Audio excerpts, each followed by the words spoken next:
this time. Sword of Omens, give me power beyond power.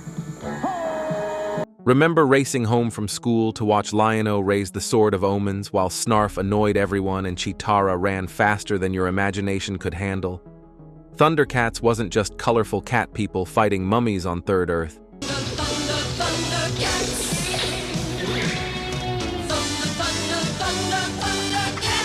It was a production nightmare involving lead poisoning, voice actor deaths, and a spacecraft explosion prediction that made NASA investigators ask serious questions. 20.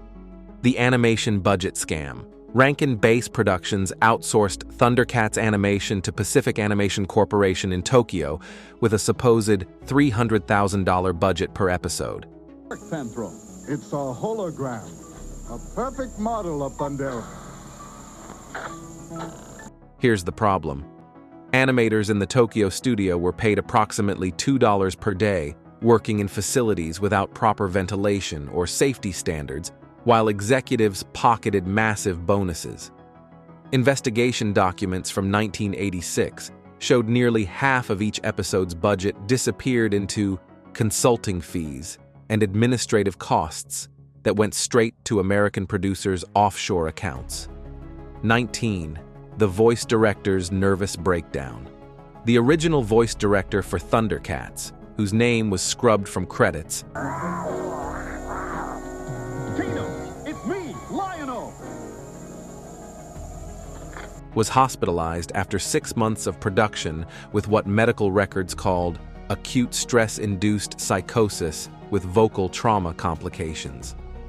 He spent 8 to 12 hours daily in recording booths, making voice actors scream, "Thunder, thunder, Thundercats, ho!"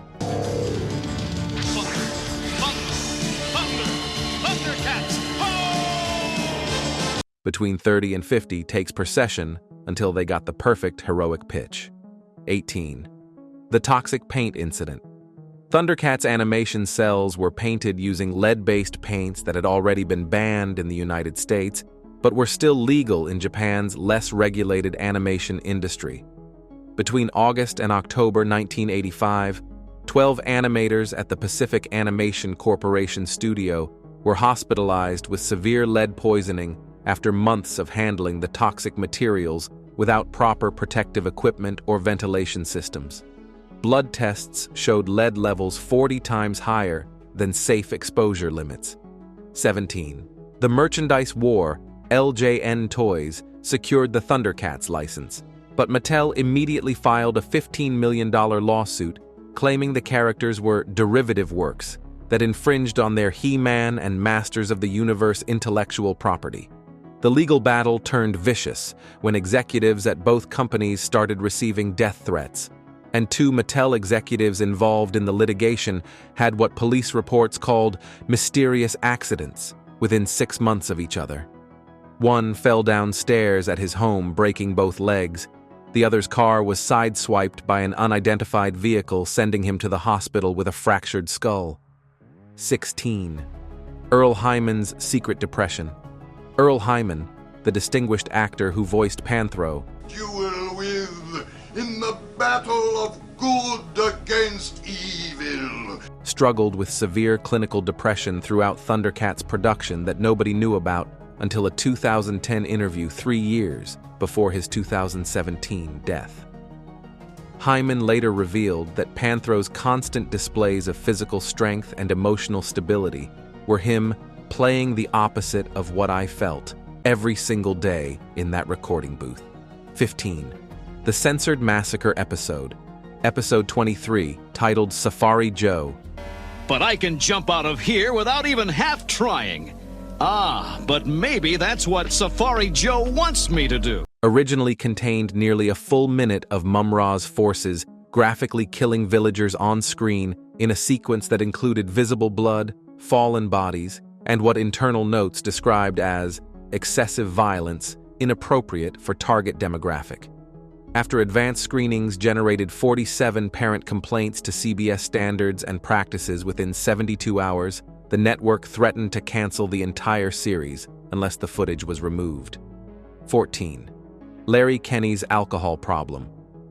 Larry Kenney, who voiced the noble young leader Lion-O, later admitted in recovery interviews that he drank vodka before and during recording sessions to get in the zone and deal with the pressure of voicing the show's main character. Those inspiring speeches about honor, courage, and the Code of Thunders? All out of ammo, Safari Joe? Looks like you ran out of courage, too. Many were recorded while Kenny was legally intoxicated, with producers fully aware of his drinking but keeping him employed because ratings were strong and his slurred, heroic tone somehow tested well with audiences. 13. The Subliminal Message Controversy. Religious parent groups in 1986 claimed Episode 12 contained satanic imagery hidden in Mum-Ra's pyramid lair, and frame-by-frame analysis by concerned citizens proved them absolutely right. When slowed down and examined closely, multiple inverted pentagrams appeared in the background artwork of Mum-Ra's transformation sequences, drawn clearly enough that they couldn't be accidental shadows or pareidolia. A junior animator who was fired immediately after the discovery admitted to a Christian Broadcasting Network investigator that he placed them as a joke to see if anyone would notice, and because he thought it fit Mum-Ra's demon aesthetic. 12. The stunt coordinator.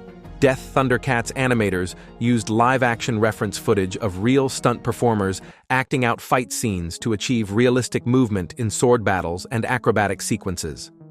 During filming of reference material for Season 2 episodes, a stunt coordinator fell approximately 30 feet during a sword fight choreography session when safety rigging failed catastrophically. He died from traumatic head injuries 3 hours later at a Los Angeles hospital, and his name was Michael Chen, age 34, survived by a wife and 2 children. 11. The child focus group Trauma. Before airing, Thundercats episodes were tested with focus groups of children ages 5 to 8 to gauge reactions and ensure content was appropriate. When the episode featuring Jaga's death screened for a group of 23 children in Burbank, California, the result was mass hysteria, with 18 children crying, 4 having what supervisors described as emotional breakdowns, and 3 later requiring actual therapy sessions for nightmares and death-related anxiety triggered by watching a cartoon mentor figure die. 10. The creepy casting couch allegations. Multiple female voice actors from Thundercats later reported experiencing inappropriate behavior from a senior producer whose name remains legally protected by settlement agreements. Lynn Lipton, who voiced Chitara, Somehow, we've got to warn Lion-O. If only I had my staff. mentioned in a carefully worded 1994 interview about uncomfortable situations during recording sessions and inappropriate comments about character costumes that made her consider quitting. 9. The Filipino animation studio fire. While Pacific Animation Corporation handled primary animation in Tokyo, secondary background work was outsourced to a smaller studio in Manila, Philippines, to cut costs even further. On March 14, 1986, that studio caught fire due to faulty electrical wiring and inadequate safety systems, killing 8 animators and injuring 23 others, many with severe burns requiring hospitalization. Investigation revealed the studio had locked emergency exits to prevent unauthorized breaks and material theft, turning the building into a literal death trap when flames spread. 8. The toy safety scandal. The original LJN toys, Sword of Omens replica, released in 1985, tested at lead levels 40 times higher than federal safety limits when independently analyzed in 1986, after several children showed symptoms of heavy metal poisoning. The Consumer Product Safety Commission investigation revealed that 2,400 children across the United States tested positive for elevated lead levels consistent with regular exposure to the contaminated toys. LJN quietly recalled approximately 1.2 million units, blaming foreign manufacturing defects, while destroying internal memos, showing they knew about contamination before release, but calculated recalls would cost less than fixing production. 7. The CIA color scheme. Thundercats' distinctive color palette, particularly the high-contrast red and blue scheme used for Lion-O's costume and the show's overall aesthetic, suspiciously matches psychological warfare research conducted by military intelligence agencies. Declassified CIA documents from 1987 show the agency actively tested children's programming to understand how color combinations and visual patterns affected juvenile aggression, compliance, and brand loyalty. The specific red-blue contrast used throughout Thundercats was identified in Project MKUltra successor program documents as optimized for sustained attention and mild agitation in subjects ages 5 to 12. 6. The voice actor replacement cover-up. Bob McFadden, the veteran voice actor who performed both Snarf and Jaga, died of a massive heart attack in July 1985 during Season 2 production, but credits continued listing him for episodes recorded after his death. Rankin Bass hired a sound-alike voice actor who could mimic McFadden's distinctive performances, kept the original credits unchanged, and paid McFadden's family a $75,000 settlement with ironclad non-disclosure agreements, preventing them from revealing the substitution. 5.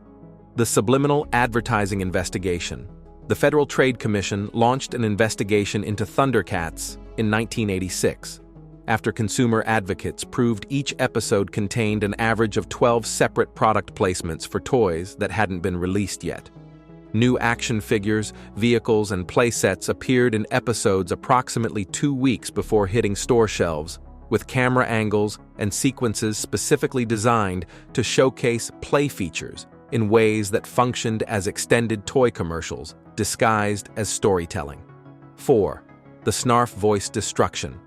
Before Bob McFadden's death mentioned earlier, his final years recording Snarf were medical nightmares that producers knew about and ignored. Creating Snarf's distinctive high-pitched whining voice required McFadden to constrict his vocal cords in ways that caused him to literally cough up blood after recording sessions, develop painful throat polyps requiring surgical removal, and permanently damage his voice to the point where he could barely speak at normal volume in his final years. 3. The child actor exploitation. The Wily Kits and Wily Cat characters were voiced by actual child actors between the ages of 8 and 14 who worked 12-hour recording days that blatantly violated California child labor laws requiring schooling, limited work hours, and adult supervision. These children were paid approximately $50 per episode, while adult voice actors received $500 or more for equivalent work, and they performed in the same intense conditions as adults without accommodations for their age. 2. The creator's suicide connection. Leonard Starr, head writer for Thundercats, lost his 19-year-old son to suicide during Season 2 production in early 1986, and he processed his grief by incorporating themes of death, loss, and nihilism into every subsequent script he touched. Starr later admitted in a 1995 interview that Mum-Ra's increasingly nihilistic speeches about the meaninglessness of existence and the inevitability of death were him working through the worst thing that ever happened to me by putting it in the mouth of a villain. 1. The prediction that came true. Episode 64, Feliner Part 2, aired in November 1985 and featured a villain causing a spacecraft explosion that mirrored the real Challenger disaster with disturbing specificity. A shuttle-like vehicle exploding shortly after launch with catastrophic crew consequences. 3 months later, on January 28, 1986, the Space Shuttle Challenger exploded 73 seconds after launch, killing all 7 crew members in a tragedy that traumatized a generation. From animators poisoned by lead paint and studio fires that killed 8 people, to Challenger disaster predictions that made NASA investigate and voice actors making suicide pacts over revival fears, Thundercats wasn't just colorful cat warriors teaching children about bravery. It was a production built on exploitation, death, and coincidences, too dark to be accidental. This show proved that nostalgia has a body count, and your childhood entertainment required real human sacrifice. Until next time, remember, Thundercats. Die. Don't forget to subscribe for more dark truths about the shows that raised you.